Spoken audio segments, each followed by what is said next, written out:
खुश रहिए, प्रसन्न रहिए बेटा, मस्त रहिए, स्वस्थ रहिए। बताइए। बस आपकी कृपा है। जब पहली बार आया था 2013 से जो प्रॉब्लम थे, अभी 4-5 महीने पहले, वो 14 सेकंड में ही आपने प्रॉब्लम खत्म कर दिए थे। वो अब तक नहीं आए हैं वो प्रॉब्लम। 14 साल की प्रॉब्लम 14 सेकंड में खत्म हो गई थी। वो प्रॉब्लम अभी तक नहीं आई।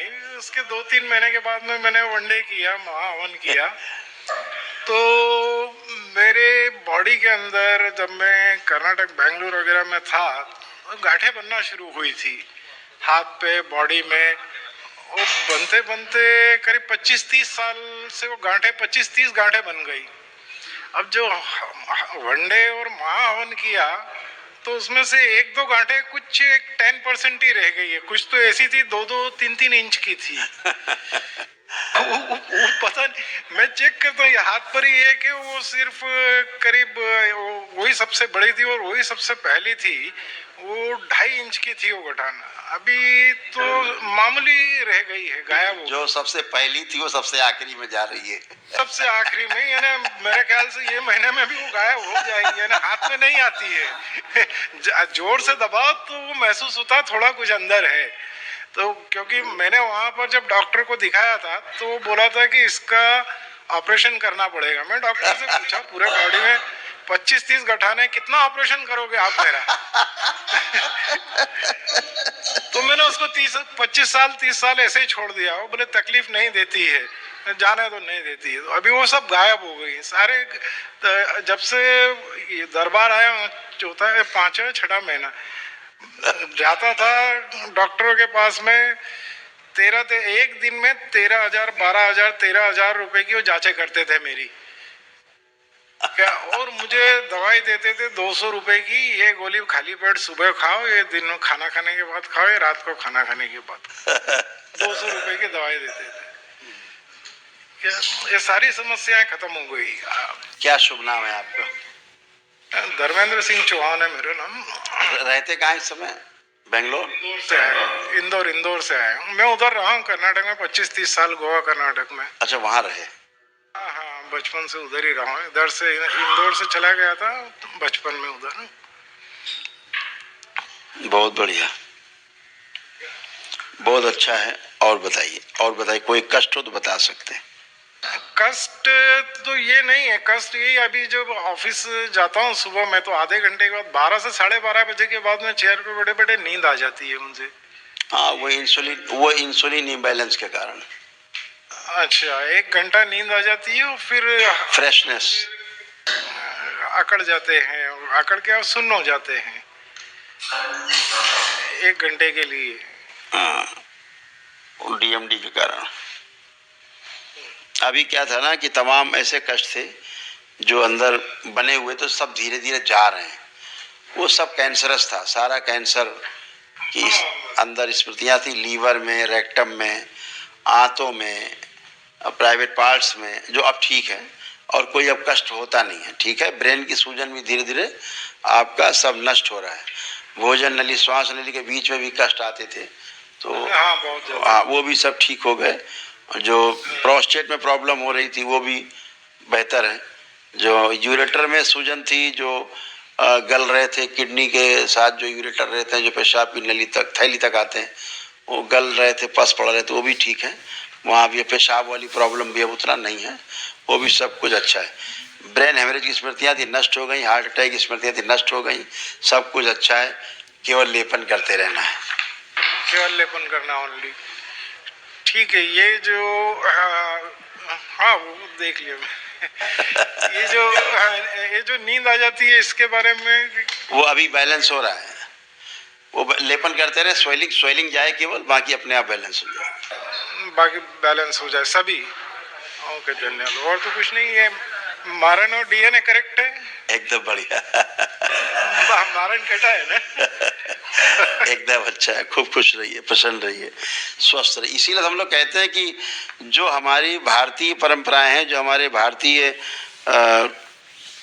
जो व्यवस्था रही है बुजुर्गों से लेके अब तक, उसको अपनाने से सुख ही सुख है। हाँ, अभी अभी आपको ये पा जाते, रामदेव जी जो कर रहे हैं आयुर्वेद से कर रहे हैं, मान लीजिए आयुर्वेद से कर रहे हैं, एक सिस्टम है देश में, हमारी एंशियंट, हमारी जो धरोहर है हमारी प्राचीन आयुर्वेद, ठीक है ना, वो ऐसे नहीं कोई पागलों ने नहीं लिख दिया है ग्रंथ। बिल्कुल नहीं, ये जो हमारा सनातनी सिस्टम है ये हजारों साल पुराना है। जब तक इनके जो ये अटैक कर रहे हैं इनके परदादा दादा परदादा सब इसी सिस्टम में थे। परदादे इनके जंगलों में रह के शिकार करके मांस खाते थे। तब हमारे यहाँ पर सनातन पद्धति से महलों में डिजाइनें बनाई जाती थी। आज ये जो बिल्डिंगें बना के बता रहे हैं हमको कि हम आर्किटेक्ट है, आज भी नहीं बना सकते। आधुनिक मशीनों से आज अगर ये आके हमारे देश के पुराने जो महल और मंदिर हैं उनकी नक्काशी देखेंगे, देखने ही आते हैं ये, वो देखने ही आते हैं, यहाँ वही देखने आते हैं। इनको समझ में नहीं आएगा कि ये एक डेढ़ दो हजार साल पहले के जो धोती कुर्ता पहने हुए छेनी हथौड़ी से पत्थरों के ऊपर वो नक्काशी की हुई है, जो इनके बाप दादाओं ने कभी देखी नहीं हो, नहीं देखी और उसको उस सिस्टम को, और उस सिस्टम को हमारे पूर्वजों के सिस्टम को चिढ़ाते हैं, ये उसको अपमानित करने की कोशिश करते हैं। ये चिढ़ाते नहीं, ये चिढ़ते हैं। वही चिढ़ते हैं, तभी इनको चिढ़न होती, चिढ़ाते। एक्चुअली क्या है, अगर इनमें कोई दोष है, अगर कोई खोल रहा है तो आप कहते हैं नहीं नहीं खोलो मत, उस दोष को मत, क्यों ना खोला जाए आपका दोष, क्यों ना आपकी बात की जाए। आप पूरे देश में हमारे कब्जा करके बैठे हो, आप हमारी आधुनिक चिकित्सा प्रणाली से सबको भ्रमित कर रहे हो, अगर कोई दोष है तो खोला क्यों ना जाए, आपका सिस्टम गंदा है तो बोला भी ना जाए। आप ये चाहते हो जहर खिला रहे हो लोग खाते रहे हैं। यहाँ तो दरबार में बगैर दवा के ठीक हो रहे हैं। आप बताइए, शरीर में 25-30 गांठें थी, अभी डॉक्टर कहाँ सर्जरी करता, एक 1.5 2 2.5 इंच की गांठें थी हैं, आज आपकी गांठें गायब है, कैसे गायब हो गई? ये गांठ मेरी सबसे ये जो गांठ है सबसे पहली थी और ये इतनी बड़ी थी, ये वाली गांठ। ये गांठ अभी गायब भी हो गई, गांठ नहीं है, सिर्फ थोड़ी सी सूजन दिख रही है मेरे। जी जी जी। और ये 30 साल से थी जी, 20 साल, अभी 25-30 साल से इतनी गांठें थी। ये हमारे पूर्वजों की दी हुई देन, ऋषि मुनियों की दी हुई देन है। आपने केवल वैदिक प्रक्रिया की और सारी गांठें धीरे धीरे गल के गायब हो गई। कहाँ चली गई? कोई दवा खिलाई नहीं दरबार ने, कोई रगड़ा नहीं, कोई तेल लगाया नहीं, कोई कुछ भी नहीं किया गया, टच भी नहीं किया हमने आपको।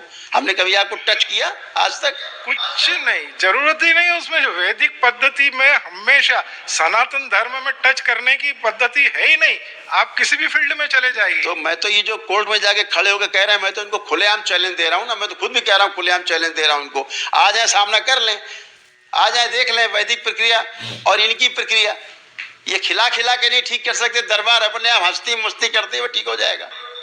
अब ये बात इनको धीरे धीरे समझ में आ रही, सारा विश्व सनातन की तरफ बढ़ रहा है। इनके ठुकराए गए, इनके फेल किए गए पेशेंट की अब नहीं ठीक हो सकते, जाओ वो दरबार में आते हैं, वो ठीक होते हैं। मुझसे आकर के पूछते हैं इसका मतलब क्या अस्पताल बंद कर दिए जाएं, लोग आपके आश्रम में आए? मैं कहता हूं अरे भाई, यहाँ वो आते हैं जिनको इन लोगों ने अपने अस्पताल में हाथ जोड़ लिए कि जाओ भैया हम कुछ नहीं कर सकते, हमारे बस का नहीं है। वो आते हैं, जब वो यहाँ ठीक हो रहे हैं तो वो क्यों नहीं ठीक हो सकते जिनको ये ठीक करने का दावा करते हैं? इनको वो ये सब बोलने वाले जो इधर आए थे उनको वो एक वीडियो दिखाना था अपने दरबार का, जो मुंबई के टाटा मेमोरियल हॉस्पिटल के एक डॉक्टर अपनी मिसेस को लेकर आए थे।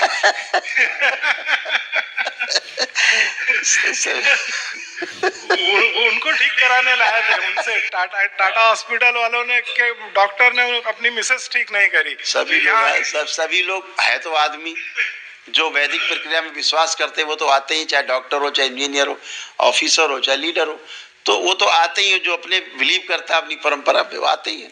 मेरा यही कहना कि भाई चीज़ों को सबको सम्मान दिया जाए, परखा जाए कि ठीक अगर हो रहा है कोई तो उसको मान्यता भी दी जाए और उसको आगे बढ़ाया जाए।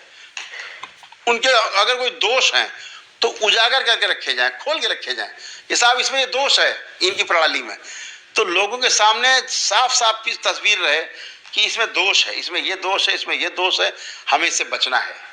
लेकिन नहीं, दोष मत बताओ इनको, इनके दोष बताओगे तो चिल्लाएंगे ये कि साहब ये तो ऐसा बोल रहे हैं हमारे खिलाफ। अरे क्यों नहीं बोला जाएगा भाई? आप रोज लाखों लोग मार रहे हो, पूरे दुनिया में मर रहे हैं आपकी दवा खा खा करके। रोग है नहीं, दवा खिलाए जा रहे हो। वो दवा कहाँ जाएगी? आपके शरीर में हिट करेगी, केमिकल जाएगा, नए रोग उत्पन्न करेगी, करती है साइड इफेक्ट, फिर और दवा खाओ, फिर उसके साइड इफेक्ट, फिर उसकी दवा खाओ। मतलब एक पूरा व्यापार बना के रखा है। ये लोग जब खुद फंसते हैं, ये जो उंगली उठाने वाले लोग जब खुद फंसते हैं, तब इन्हें क्या दिखता है ना, आयुर्वेद में चलो, अब आयुर्वेद में चलो। सड़े गले लोग फिर आयुर्वेद में पहुंचते हैं, हे तब जाते हैं जब सब कुछ दरबार में वो कह देगा, ये डॉक्टर्स कह देंगे अब कुछ नहीं सकता भैया घर जाओ, तब भगवान याद आते हैं। तो फिर करोली शंकर महादेव दरबार दिखेगा, फिर अन्य दरबार दिखेंगे, फिर ईश्वर दिखेगा कि चलो भाई ये भी कर लेते। फिर कोई महामृत्युंजय कर रहा है, तो कोई कुछ कर रहा है, कोई कुछ कर रहा है। अगर ये पहले कर लो तो बच जाओ। तो उसको अपनाने नहीं देते, उसको बताते हैं अरे ये तो सब बेवकूफ लोगों के काम है, ऐसा बता देते हैं। उनको सिर्फ एक ही बात कहना कि भाई ये यूनाइटेड नेशन ने इनवाइट किया है, क्यों किया है जाके उधर पूछो, ऐसी पद्धति तुम इधर मत आओ, उधर ही जाके पूछो, वहीं जवाब ले लो। हम लोग अपने सिस्टम में खुश हैं बस, और आपको खुश होना है तो आप भी आ जाओ हमारे सिस्टम। आप भी आ जाओ, खुश होना है। नहीं, दुखी करो और दुखी रहो, यही फार्मूला है। सुखी करो, सुखी रहो। क्या है, आदमी अपने आप से परेशान रहता है ना, तो सारी दुनिया से परेशान रहता है। ठीक है चौहान साहब, थैंक यू। खूब खुश रहिए, प्रसन्न रहिए, स्वस्थ रहिए, मस्त रहिए।